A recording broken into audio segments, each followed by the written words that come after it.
اولیاء چشت میں جس بزرگ نے اپنے زمانے میں بڑا عروج پایا ان کا نام خواجہ قطب الدین بختیار کاکی ہے.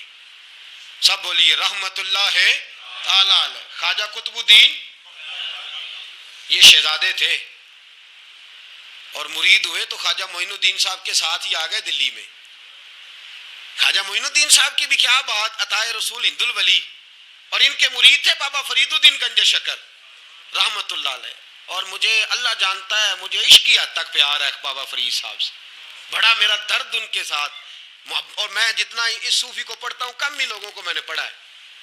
حضرت بابا فرید کے پیر اور خواجہ معین الدین صاحب کے خلیفہ کیا نام ہے؟ خواجہ قطب الدین. مکتب میں پڑھنے گئے نا پہلے دن، 4 سال کی عمر تھی تو قاری صاحب نے الف با تا سا پڑھایا تو انہوں نے 15 سپارے قرآن پاک کے سنا دیے. تو کہنے لگے بیٹا تجھے کیسے آئے؟ کہنے لگے میری اماں 15 سپاروں کی حافظ ہے، وہ سارا دن قرآن پڑھتی رہتی تھی، مجھے سن سن کے یاد ہو گیا ہے. یہ بالا نگالا یاد ہو سکدیاں نے تو قرآن پاک بھی یاد. اللہ خیر کرے، شرط یہ ہے کہ ہم گھر میں قرآن پڑھیں، بچوں کو سن سن کے بھی یاد ہو ہی جاتا ہے. خواجہ قطب الدین اتنا عروج پایا اس شیخ کامل نے کہ وقت کا بادشاہ بھی مرید ہو گیا. سلطان شمس الدین التمش مرید تھا، دلی کا بادشاہ بھی مرید تھا. اجمیر کا بادشاہ خواجہ معین الدین صاحب کا مرید نہیں ہوا، نہ پاک پتن کا بادشاہ بابا فرید کا مرید ہوا. لیکن خواجہ قطب صاحب کو اللہ نے یہ عظمت بھی دی، یہ شان ہے نا. اگرچہ صدقہ سارا خواجہ معین الدین کے قدموں کا ہی تھا، لیکن دلی کا بادشاہ مرید ہوا. اور اتنا اعلیٰ مرید ہوا کہ جب خواجہ قطب الدین صاحب کا وصال ہوا تو 3 شرطیں لگائی تھی. فرمایا میرا جنازہ وہ پڑھائے، جب سے توبہ کیا پھر اس کا سینے بد حرام کے لیے نہ کھلا ہو، اور جب سے توبہ کیا پھر لقمہ حرام اس کے گلے سے نہ گزرا ہو، اور جب سے توبہ کیا پھر کبھی نماز تہجد بھی قضا. بڑے بڑے صوفی میری طرح کے گردن جھکا کے کھڑے ہو گئے. 7ویں صف سے دلی کا بادشاہ نکل آیا، کہنے لگا پیرا ساری زندگی میں نے پردہ داری سے عبادت کی تھی، تو جاتی دفعہ مجھے بے نقاب کر گیا ہے. اتنا بڑا انہوں نے شخص تیار. اور حال یہ تھا، لوگ کہتے ہیں کہ فلانا آدمی امیر آدمی ہے تو حضرت صاحب کا تعلق پیر صاحب کا تعلق زیادہ ہے، تو اس کی عمارت نہ دیکھ، کبھی کبھی اس کی پرہیزگاری بھی دیکھ، اس کی خدمت گزاری بھی دیکھ. خواجہ قطب الدین صاحب پہ بھی الزام لگتے رہے. ایک الزام یہ بھی لگا کہ قریب چلے گئے. ہوا کیا، جب بادشاہ مرید ہوا تو کہنے لگا حضرت جی میں نے بادشاہی نہیں کرنی، میں نے اب خانقاہ میں رہنا ہے. تو فرمایا بیٹا تو چھوڑ دے گا تو کوئی ظالم بیٹھ جائے گا. تو حضور پھر کیا حکم ہے؟ فرمانے لگے تو نے کرنی ہے. تو کہا حضور آپ وہ کہاں ہوتے ہیں، میں کہاں ہوتا ہوں، دل ہی نہیں لگتا. تو آپ فرمانے لگے میں ڈیرا اٹھا کے تیرے قریب لے آتا ہوں. خواجہ صاحب 1 کلومیٹر کے فاصلے پر ڈیرا اٹھا کے لے آئے. فرمانے لگے میں تیری تربیت کرتا رہوں گا، تو مخلوق کا بھلا کرتے رہنا. صلی اللہ علیہ، تو حضور کی امت کا اللہ اکبر. وہ قریب. اس وقت بھی لوگوں نے بڑی باتیں کی کہ دیکھو جی بادشاہ تھا نا تو پیر صاحب ہی نیڑے آ گئے. لوگ دیکھتے نہیں کہ اصل بات کیا ہے. خیر وقت گزر گیا، بادشاہی مرید ہو گیا تو پھر دلی سارے میں اسلام، اتنا عدل انصاف. ہندوؤں کو بات پسند نہ آئی، انہوں نے کچھ مسلمان خرید لیے. سلطان شمس الدین التمش بیٹھا ہے دربار میں. جاگ رہے ہیں نا آپ لوگ؟ سب کہیے صلی اللہ علیہ. بڑی غور سے سننے والی بات. ایک دن سلطان شمس الدین تمش دربار میں بیٹھا ہے، قاضی عدالت بھی بیٹھے ہیں، مقدمات سنے جا رہے ہیں. باہر سے رونے کی آواز آنے لگی، چیخنے چلانے کی. بی بی بیان کر رہی کیا ہو گیا کیا ہو گیا. وہ ٹال لگے ہوتے تھے بادشاہوں کے، وہ بجنے لگے، زور ہونے لگا. بادشاہ نے کہا اس فریادی کو جلدی بلاؤ. وہ اندر عورت آئی تو چیخ چیخ کے رو رو کے اس نے اپنے کپڑے پھاڑ پھاڑ کے، برا حال، 2 مہینے کا بچہ. لوگ اس کی آہو زاری پر اس کی طرف متوجہ. بھی کیا ہوا، پانی پلاؤ بٹھاؤ، یہ کیا ہو گیا. کہنے لگی لٹ گئی، عزت برباد ہو گئی، تباہ کر دی گئی. میں کیا ہوا؟ کہنے لگی بادشاہ ایک شخص میرا غیر شرعی خامند بنا، پھر مجھے حمل ہوا، پھر میری گود میں یہ بچہ ہے 2 مہینے کا. اب گئی ہوں تو وہ کہتا ہے کہ میرا تو تیرے سے تعلق ہی کوئی نہیں. بادشاہ کہنے لگے یہ سلطان شمس الدین تمش کی جگہ ہے اور میں نے رسول اللہ صلی اللہ علیہ وسلم کے دین کے مطابق حکومت استوار کی ہے. کون ہے جو تیرے ساتھ؟ ابھی گردن نہ کاٹ دوں گا. بات کر کون ہے؟ کہنے لگی تو کچھ بھی نہیں کرے گا, کوئی کچھ نہیں کر سکتا. لوگ کلمے چھوڑ کے بیٹھ گئے, توجہ ادھر ہو گئی. پراپوگنڈے بڑا اثر کرتے ہیں معاشرے پہ. رنگ ایسا عجیب ہے, انداز ایسا عجیب ہے. فرمایا بات تو کر. اس عورت کی آواز گونجی تو حالات ہی خراب ہو گئے. کہنے لگی بادشاہ حوصلہ پیدا کر سننے کا. کہا تو بات کر. کہنے لگی میرے گود میں جو بچہ ہے یہ قطب الدین بختیار کاکی کا ہے, یہ تیرے پیر کی ناجائز اولاد ہے. اٹھاؤ, پروفیسر سلیم چشتی نے پی ایچ ڈی کی ہے, وہ لکھ رہے ہیں اس واقعے کو. تیرے پیر کا ناجائز بچہ ہے. ہاتھ کانپنے لگے بادشاہ کے. کہنے لگے یا اللہ کبھی تو قیامت برپا کر دے تو معاملہ ٹھیک ہو جائے, میں تیری زبان کھینچ دوں گا تیری گر. تو نے بات کیسے کی؟ کہنے لگی میں نے کہا تھا نا تیرے اندر حوصلہ نہیں, میری عزت تار تار ہو گئی اور تو پیر بچا رہا ہے. اللہ اکبر. سلطان شمس الدین تمش آسمان کی طرف دیکھ کے کہنے لگے مولا مجھ مجرم کو جس کی برکت سے اٹھا کے تو نے مسجد میں پہنچایا, آج مجھے تو نے کس امتحان میں ڈال دیا؟ یہ کیا رنگ تو نے زندگی کا بنایا ہے؟ کہنے لگی بلا اسے, اڑاب گردن. اللہ اکبر. خواجہ قطب الدین بختیار کاکی, ذرا اس جگہ پہ اپنے آپ کو کھڑا کر کے دیکھ میرے دوست. جو شخص دلی کے بازار میں نکلے تو دکانیں بند ہو جائیں, عورتیں گھروں میں گھس جائیں, جس کے نام پر چرچے ہوں دین کے, وہ شخص لاٹھی ٹکاتا ٹکاتا. عرس منانے آسان ہے, ڈھول ڈمکے کر کے گھروں کو جانا آسان ہے, پر ذرا ان کی راہوں کا مسافر تو بن انہوں نے انداز کیا اختیار کیا. حضرت خواجہ قطب الدین بختیار کاکی, خبر پھیل گئی. اتنی شہرت پاکیزگی کی نہیں ہوئی تھی جتنی اس جرم کی ہوئی.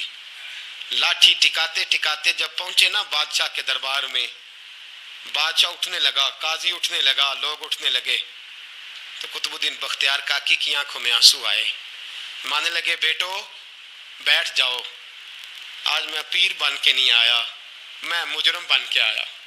اور کہا میرے مالک کا انصاف بھی دیکھو, دلی کا پیر آج دلی کی عدالت میں اپنے نا کردہ جرم کی صفائی دینے آیا ہے. بڑی لاٹھی پہ ٹیک لگائی. دلی کی گلیاں بھی روتی ہیں کہ یہ کیا رنگ, اللہ یہ تیرا کیا رنگ ہے. یہ تے میں گڈی تے ہاتھ ڈور سجن دے, او جنج رکھے اونج رہنا ہے, واجب نہیں جے وچ شریعت, مندہ خسم نو کہنا اے تن میرا کنگھی ہووے. میں زلف سجن دی واواں, پوش میرے دی جتی بن جائے, میں یار دی قدمی آواں. مارو مارو مینو مار مکاؤ, کوئی یوزر نہ پیش لے آواں, جے سونا ہی میرے دکھ وچ راضی, جے سونا ہی میرے دکھ وچ راضی, تے میں سکھ نو چلے ڈاواں. پر یار فریدا کدی بل پہ سونا, یار فریدا جے کدی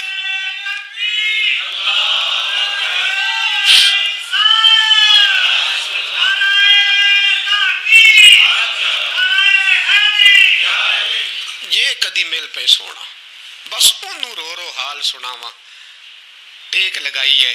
کہنے لگی بی بی بول دے گواہی. کہنے لگی بی بی رب جانتا ہے, رب کا رسول جانتا ہے, پر میں تجھے نہیں جانتا, تو کون ہے؟ کہنے لگی اچھا وہ لوگوں کو بھیج کے تہجد کے بہانے پچھلے دروازے مجھے اندر بلانا, رب تیرا بھول جانا. پھر رونے لگی, پھر مکر کرنے لگی. مجھے بتائیے ایسا کوئی مقدمہ ہو تو لوگ کیا کہتے ہیں؟ یکدم حالات بدلتے ہیں کہ نہیں بدلتے؟ دلی کا ماحول ہی بدل گیا, سارا سارا رنگ ہی بدل گیا. عورت تو ہندو تھی, اس نے تو جھوٹ موٹ کے کلمے بھی پڑھ رکھے ہیں. اللہ اکبر. خواجہ صاحب پوچھتے ہیں گواہ ہے کوئی تیرے پاس؟ تو 4 کلمہ پڑھنے والے کھڑے ہو گئے. اللہ کرے کلمہ پڑھنے والے بکا نہ کریں, آمین تو کہیں. وہ کھڑے ہو کے کہنے لگے ہاں ہم نے آتے بھی دیکھا ہے, جاتے بھی دیکھا ہے. خواجہ قطب الدین صاحب نے نظر عثمان کی طرف اٹھائی, کہنے لگے اچھا جو تیری مرضی, میں گڈی تے ہاتھ ڈور سجن دے, وہ جنج رکھے اونج رہنا ہے, واجب نہیں وچ شریعت, مندہ خسم نو کہنا. کہنے لگے سلطان یار ایک رات کی مہلت نہیں دے دیتا؟ میں سویرے سلطان بھی رو پڑا کہ پیر صاحب میں میں نوکر اور میں بولتے ہیں اچھا حضور جیسے مرضی. باہر نکلے. خادم کہنے لگا حضور سواری پہ بیٹھ جائیں. مانے لگے نہیں یار آج پیدل جانا ہے. اس دلی کے چونکوں نے مجھے بڑی سلامیاں دی ہے, ذرا میں دیکھوں تو صحیح دلی کے بازار میری رسوائی پہ کیا کہتے ہیں. مجھے ذرا یہ پتھر بھی کھانے دے, ان کا ذائقہ بھی. پیدل گئے. دنیا سو گئی تو دلی کے بادشاہ نے اجمیر کی طرف منہ کیا. خواجہ معین الدین حیات تھے. بے خبر ہو جو غلاموں سے وہ آقا کیا ہے, بے خبر ہو جو غلاموں سے وہ منہ کیا. کہنے لگے معین الدین میں کوئی لوارس تو نہیں نا, میں کوئی لوارس ہوں کہ یہاں جو میرے ساتھ مرضی ہو جائے. تیری مجبوریاں درست مگر تیرا وعدہ تھا ساتھ دینے کا وقت آیا ہے. میں کوئی لوارس نہیں کہ اب تو اجمیر میں بیٹھا رہے اور میں دکھ سارا اکیلے برداشت کروں. بڑھاپے کا مجھے بھی پتا ہے, کمزوری کا مجھے بھی پتا ہے, ذوف کا مجھے بھی پتا ہے, پر تتی تھوڑے تھکڑے کھاندڑیاں, میں بھی تو تیرے نام تو مفت بھی کھاندڑیاں. مجھے بھی تو پتا ہے نا منم غلام نے علی حیدریم قادریم تمز احمد رضا خامی زنم. میں نے بھی تو اپنا نام نہیں نا جپا, تیرا ہی جپا ہے ساری زندگی. یہ لفظ کہے کہتے میں رویا. آنکھ لگی تو حضرت خواجہ معین الدین صاحب خواب میں ملے. کہنے لگے قطب الدین میرا انتظار کرنا, میں پہنچ رہا ہوں. میرا انتظار کرنا, میرا انتظار. کیا کہا میاں صاحب نے؟ کہتے ہیں مالی دا کم پانی دینا, پھل کچے ہون یا پکے, اے پیر مرید دے سر تے ہی رہندا ہے, جھوٹے ہون یا سچے. میں آیا فکر نہ کرنا. حضرت سویرے اٹھے پھر گئے عدالت. پھر کہا نام بھائی پروٹوکول, مجرموں کا پروٹوکول نہیں ہوتا, میں اکیلا جاؤں گا. جس کے آگے پیچھے نعرے ہوتے تنے تنہا. 2-4 منٹ زیادہ لے لوں آج آپ حضرات. کہتے میں پہنچا عدالت اور جا کے جب کہا نا کہ ہاں جی حضور بتائیے گواہ بھی خلاف ہے مقدمے بولیں, تو کہنے لگے مجھے میرے شیخ نے حکم دیا ہے کہ میرا انتظار کرنا. پھر وہ جو باتیں کرنے والے تھے کہنے لگے جی کون گیا تھا اجمیر, کون آیا ہے وہاں سے, ہمیں روحانی باتیں نہ بتائی جائیں. یہاں سے تو ایک دن میں پہنچا نہیں جا سکتا, ٹرین بھی 36 گھنٹے لیتی ہے دلی سے جانے میں. تو کہا یہ کیسے ہو سکتا ہے, کوئی رات کو رات آپ کو خبر ہو گئی, آپ کیس کو لمبا نہ کریں. بادشاہ مرید ہے, لگتا ہے کہ یہ راتوں رات بھگا دے گا پیر کو. اتنی باتیں خواجہ صاحب نے سنی. جب بے گناہ آدمی کو یہ باتیں سننی پڑتی ہیں پھر دل بڑا ٹوٹتا ہے, پھر بڑی تکلیف ہوتی ہے. حضرت کہنے لگے یارو تمہاری مرضی. شمس الدین تمش کی آواز گونجی. فرمایا جیسے انہوں نے کہا ویسے کیا جائے گا. 3 دن کے لیے عدالت برخاست کر دی جاتی ہے. چیم گوئیاں ہونے لگی, پھبتیاں کسی جانے لگی. تیسرے دن شام کا وعدہ تھا, چوتھے دن عدالت جانا تھا. قطب الدین بختیار کاکی کے پاس لوگ آ کے افسوس کرتے تو آپ بولتے نہیں. یہاں تو لوگ صفائیاں دیتے بولتے نہیں. فرماتے یار میں گڈی تے ہاتھ ڈور سجن دے, وہ جینج رکھے میں اونج ہی رہنا ہے, جیسے اس کی مرضی ویسے. جیڑیاں گڈیاں آپ پہ اڈیاں ہو نہ چڑھن اونچائیاں, وہی گڈیاں اونچیاں اڈیاں جیڑیاں سائیاں آپ چڑھائیاں. فرمایا ٹھیک ہے جیسے وہ رکھے میں راضی ہوں. اللہ اکبر. تیسرے دن کی مغرب کا وعدہ تھا.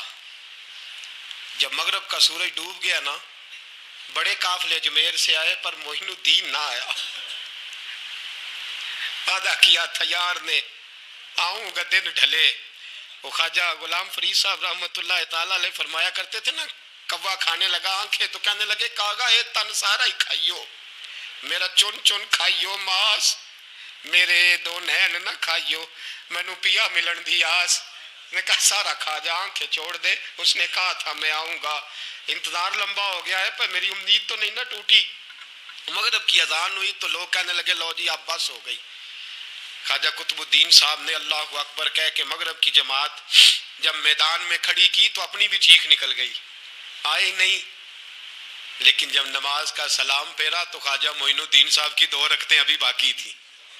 خواجہ صاحب پیچھے نماز پڑھ رہے ہیں, سلام پھیرا اور نماز کے بعد جب اٹھے نا تو خواجہ صاحب کے سینے کے سینہ لگا. تو کہا حضرت جی میں شہزادہ تھا, آپ نے کہا تھا خشک روٹی کھانا تو میں نے خشک کی کھائی ہے, آپ نے کہا تھا فاقے کرنا تو میں نے کیے ہیں, آپ نے کہا وطن واپس نہیں جانا تو میں نہیں گیا. حضور اس امتحان کا آپ نے بتایا ہی نہیں تھا کہ مجھے بتا جاتے. اب اس سفید داڑھی سے میں جواب دیتا پھروں. خواجہ معین الدین صاحب نے جھٹکا, پیچھے ہٹ, تو زیادہ عزت والا ہے کہ یوسف زیادہ عزت والا تھا؟ تو زیادہ مقام والا ہے کہ عائشہ زیادہ مقام والی تھی؟ چپ کر, یہ کچھ صوفیاء کا طریقہ ہے, چپ کر. عرض کی حضور غلطی ہو گئی, میں پہلے نہیں رویا, تو ملا ہے تو رویا ہو. میں پہلے نہیں تڑپا, میں نے شکوا نہیں, تو ملا ہے. اپنا ہی کو ملے تو دکھ یاد آتے ہیں نا. فرمایا چپ کر, جا سلطان سے کہہ دے سویرے نماز کے بعد عدالت لگا دے. سویرے جب عدالت لگی نا تو خواجہ معین الدین صاحب بازو پکڑا خواجہ قطب صاحب کا, نکلے تو دیکھا لائنیں لگی ہیں, مجمع لگا ہے, آنکھوں میں آنسو آ گئے. کہا حضور آپ کیوں روتے ہیں؟ فرمایا میرا دل تھا لوگ میرے کتب کی شان دیکھنے آئے, یہ کتنے بدبخت ہیں, میرے کتب کی رسوائی دیکھنے آئے. کتنے نالائق ہیں, رسوائی دیکھنے اتنے آئے ہیں, شان دیکھنے آتے ہی نہیں. اللہ اکبر. جب میدان لگا خواجہ صاحب پہنچے, عورت کو کہنے لگی اللہ سے ڈر جا, وقت تھوڑا ہے, تو مر جائے گی. کہنے لگی مجھے داستانیں نہ سنائیں. قاضی صاحب سے کہنے لگے قاضی صاحب آپ حقیقت حال سے آگاہ ہیں, خیال کریں. کہنے لگے خواجہ صاحب دلیلیں نہ دیں, گواہ لائیں, واز نہ کریں. خواجہ صاحب رحمت اللہ علیہ کہنے لگے گواہوں کو بلاؤ. گواہ آئے تو خواجہ معین الدین صاحب نے نظر, تم ہو میرے کتب پر, میرے کتب کے جرم کے گواہ. ان کی زبانیں کانپنے لگی, ہاتھ کانپنے لگے. میں بولتے کیوں نہیں؟ جب ان کی نظریں جھکی تو بادشاہ کہنے لگا اگر اب تم نے گواہی نہ دی تو تمہیں میں مجرم بنا کے 80 کوڑے ماروں گا. کہنے لگا جی دیکھا ہے ہم نے تہجد کے وقت. جب سب گواہیاں پوری ہو گئیں, عورت بھی تڑپ رہی ہے, رو رہی ہے, 2 مہینے کا بچہ گود میں ہے. اب بولیے, علماء ظواہر بھی کھڑے ہیں, حسد کرنے والے جلنے والے بھی کھڑے ہیں, ہندو تو ویسے ہی تالیاں بجا رہے ہیں. اجمیر کا بوڑھا, اور یہ آخری پھیرا تھا خواجہ معین الدین کا دلی میں. اس کے بعد ظاہراً دوبارہ نہیں آئے. اٹھے لاٹھی ٹکاتے ٹکاتے, اور میدان کے اندر جا کے نا, بڑے میدان میں مجمع تھا, سر سجدے میں رکھا. کہنے لگے یا اللہ میں ہندوستان مرضی سے نہیں آیا, تیرے رسول کا بھیجا آیا ہوں.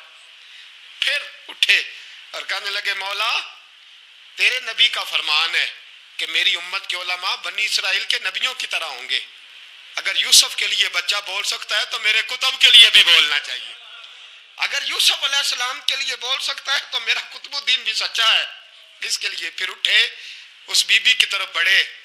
لوگ کہنے لگے نہ جانے اب کیا ہوگا. جب اجمیر کے بادشاہ نے, عطا رسول نے, ہند الولی نے, امام الاولیاء نے کپڑا کھینچا اور کہنے لگے وہ بچے تو جانتا ہے نا تیرا باپ کون ہے, 2 مہینے کا بچہ.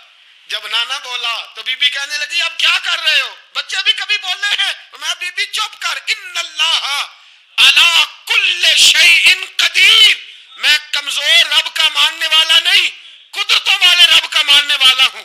وہ چاہے تو بچے بھی بولتے ہیں. قرآن کہتا ہے حضرت عیسیٰ بولے تھے انی عبد اللہ آتانی الکتاب. مریم بھی تو ولی اللہ تھی, وہ نبی تو نہیں تھی. اگر ولی اللہ بنی اسرائیل کا ہو بچہ بول سکتا ہے, تو اگر ولی اللہ محمد عربی کی امت کا ہو تو بچہ پھر بھی بول سکتا ہے. یوں کپڑا ہٹایا, بچہ بول. 2 مہینے کا بچہ ماں کی گود میں اٹھ کے بیٹھ گیا اور بچہ بول کے کہنے لگا السلام علیکم یا ولی اللہ. جب یہ لفظ ادا کیے تو نعرے لگنے لگے, لوگ رونے لگے. بی بی بے ہوش ہو کے گری, فرمانے لگے مجھے سلام نہ کر, میرے کتب کی بات بتا. کہنے لگا قسم ہے اللہ کی عزت کی, وہ سامنے مجمع جو سردار بیٹھا ہے وہ میرا باپ ہے. قطب الدین تو بے گناہ ہے, قطب الدین تو بے گناہ ہے, میرا باپ تو وہ بیٹھا ہے. یہ قاضی بھی سازش میں شریک ہے, کئی مسلمان خریدے گئے, یہ گواہ خریدے گئے. جب گواہی ہو گئی, بچہ یہ لفظ کہہ کے اللہ اکبر کہتا ہوا پھر چپ کر گیا. خواجہ قطب الدین صاحب کا بازو پکڑا, خواجہ معین الدین صاحب نے مجمع سے باہر نکلے. لوگ کہنے لگے حضور آپ کچھ بولتے نہیں. فرمانے لگے جس نے بولنا تھا وہ بول چکا ہے, جس نے بولنا تھا وہ جو جادو, وہ جو سر چڑھ کے بولے. فرمایا تم نے افواہوں پہ نظر رکھی اور میں نے اللہ کی قدرت پہ نظر رکھی. تم نے اس کے کردار کو جھنجھوڑا اور میں نے اس کے کردار کو تعمیر کیا. حضرت سلطان شمس الدین تمش بھی پیچھے دوڑے، کہا حضور کہاں لے جا رہے ہو؟ فرمایا کتب میرا ہے، میں جمائر ساتھ لے کے جا رہا ہوں، اب میں نے اپنا بچہ تمہارے سپرد، اب میرے پاس رہے گا، تم نے ستایا ہے میری اولاد کو، اب یہ میرے پاس رہے گا، میں نے نہیں تمہیں دینا۔ لوگ راہیں بچھا کے، نظریں بچھا کے بیٹھ گئے، پاؤں میں گر گئے، کہنے لگے حضور ہمارے لیے نہیں، رسول اللہ کے دین کے لیے، ہمارے لیے نہیں، تعمیر شریعت کے لیے، ادائے سنت کے لیے چھوڑ جائیے۔ خواجہ صاحب کہنے لگے قطب الدین جا، تجھے چھوڑ کے جاتا ہوں، اب قیامت تک کوئی تیری رسوائی کی جرت نہیں کر سکے گا۔ عزیز یاد رکھ،